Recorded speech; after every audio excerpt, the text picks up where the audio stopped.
এই মুহূৰ্তত খবৰ মৰিগাঁওৰ দৰ্শকসকলক দিব বিচাৰিছো এটা গুৰুত্বপূৰ্ণ খবৰ। মৰিগাঁও মিকিৰ ভেটত সংঘটিত হৈছে এক মৰ্মান্তিক ঘটনা। বজ্ৰপাত পৰি এজন ব্যক্তিয়ে আঁকোৱালি লয় কৰুণ মৃত্যুক। বজ্ৰপাতত এটা বাসগৃহ জুই লাগি সম্পূৰ্ণৰূপে ভস্মীভূত হোৱাক অগ্নিদগ্ধ হৈ এজনৰ মৃত্যু।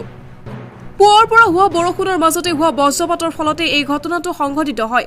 হাৰুণ আলী নামৰ লোকজনে পথাৰত খেতি-বাতিৰ বাবে নিৰ্মাণ কৰি লৈছিল গৃহটি। পুৱাই বৰষুণৰ বাবে গৃহটিত সোমাই থকা অৱস্থাত বজ্ৰপাত পৰি ঘটি এই মৰ্মান্তিক ঘটনাটো সংঘটিত হয়। ঘটনাস্থলীত মিকিৰভেটা আৰক্ষী উপস্থিত হৈ মৃতদেহটো উদ্ধাৰ কৰি মৰণোত্তৰ পৰীক্ষাৰ বাবে মৰিগাঁও অসামৰিক চিকিৎসালয়লৈ প্ৰেৰণ কৰা হৈছে। হয়, আমি দিব বিচাৰিছো এটা গুৰুত্বপূৰ্ণ খবৰ। মৰিগাঁও মিকিৰভেটাত বজ্ৰপাত পৰি কৰুণ মৃত্যুক সাৱটি লয় এজন ব্যক্তিয়ে।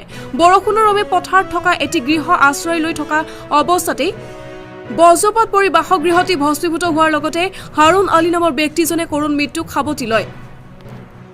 এই মুহূৰ্তত খবৰ মৰিগাঁওৰ দৰ্শকসকলক দিব বিচাৰিছো এটা গুৰুত্বপূৰ্ণ খবৰ। মৰিগাঁও মিকিৰ ভেটত সংঘটিত হৈছে এক মৰ্মান্তিক ঘটনা। বজ্ৰপাত পৰি এজন ব্যক্তিয়ে আঁকোৱালি লয় কৰুণ মৃত্যুক। বজ্ৰপাতত এটা বাসগৃহ জুই লাগি সম্পূৰ্ণৰূপে ভস্মীভূত হোৱাক অগ্নিদগ্ধ হৈ এজনৰ মৃত্যু। পুৱাৰ পৰা হোৱা বৰষুণৰ মাজতে হোৱা বজ্ৰপাতৰ ফলতে এই ঘটনাটো সংঘটিত হয়। হাৰুণ আলী নামৰ লোকজনে পথাৰত খেতি-বাতিৰ বাবে নিৰ্মাণ কৰি লৈছিল গৃহটি। পুৱাই বৰষুণৰ বাবে গৃহটিত সোমাই থকা অৱস্থাত বজ্ৰপাত পৰি ঘটি এই মৰ্মান্তিক ঘটনাটো সংঘটিত হয়। ঘটনাস্থলীত মিকিৰভেটা আৰক্ষী উপস্থিত হৈ মৃতদেহটো উদ্ধাৰ কৰি মৰণোত্তৰ পৰীক্ষাৰ বাবে মৰিগাঁও অসামৰিক চিকিৎসালয়লৈ প্ৰেৰণ কৰা হৈছে। হয়, আমি দিব বিচাৰিছো এটা গুৰুত্বপূৰ্ণ খবৰ। মৰিগাঁও মিকিৰভেটাত বজ্ৰপাত পৰি কৰুণ মৃত্যুক সাৱটি লয় এজন ব্যক্তিয়ে। বৰষুণৰ বাবে পথাৰত থকা এটি গৃহ আশ্ৰয় লৈ থকা অৱস্থাতেই বজ্ৰপাত পৰি বাসগৃহটি ভস্মীভূত হোৱাৰ লগতে হাৰুণ আলী নামৰ ব্যক্তিজনে কৰুণ মৃত্যুক সাৱটি লয়। মানুহে ৰাখিছিল ঘৰৰ ভিতৰত সোমাই মানুহ চব পৰি মৰিলে। মানে কিমান টাইমত গৈছিলে? ধৰ 11টামান বাজি। ক'ত গৈছিলে? পথাৰলৈ গৈছিল। পথাৰ যাওঁতে কঠীয়া লৈ গৈ আছিল মূৰত যাই ঘৰৰ ভিতৰত সোমাই মানুহজন যেতিয়া ঘৰৰ ভিতৰত সোমাওঁতে মানে চব পৰিলে, চব পৰি পেলাই মৰিলে।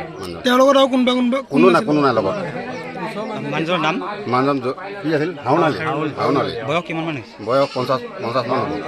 তেওঁ মানে আৰু কোনোবা ঘৰত পৰিয়ালৰ কোন আছে? সিহঁতৰ ছোৱালী 5জনী আছে আৰু মাইকী মানুহ আছে। ল'ৰা চৰা নাই সিহঁতৰ। কিমান টাইমত হৈছিলে ঘটনাটো? 11টা বাজিত।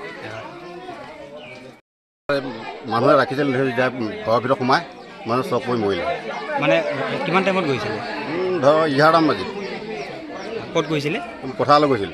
পথাৰ যাওঁতে কঠীয়া লৈ গৈ আছিল মূৰত যাই ঘৰৰ ভিতৰত সোমাই মানুহজন যেতিয়া ঘৰৰ ভিতৰত সোমাওঁতে মানে চব পৰিলে, চব পৰি পেলাই মৰিলে। তেওঁৰ লগত আৰু কোনো নাই লগত। মানুহজনৰ নাম? মানুহজন কি আছিল? হাৰুণ আলী। বয়স কিমান মান হৈছে? বয়স 50 মান হ'ব। তেওঁ মানে আৰু কোনোবা ঘৰত পৰিয়ালৰ কোন আছে? সিহঁতৰ ছোৱালী 5জনী আছে আৰু মাইকী মানুহ আছে। ল'ৰা চৰা নাই সিহঁতৰ। কিমান টাইমত হৈছিলে ঘটনাটো? 11টা বাজিত।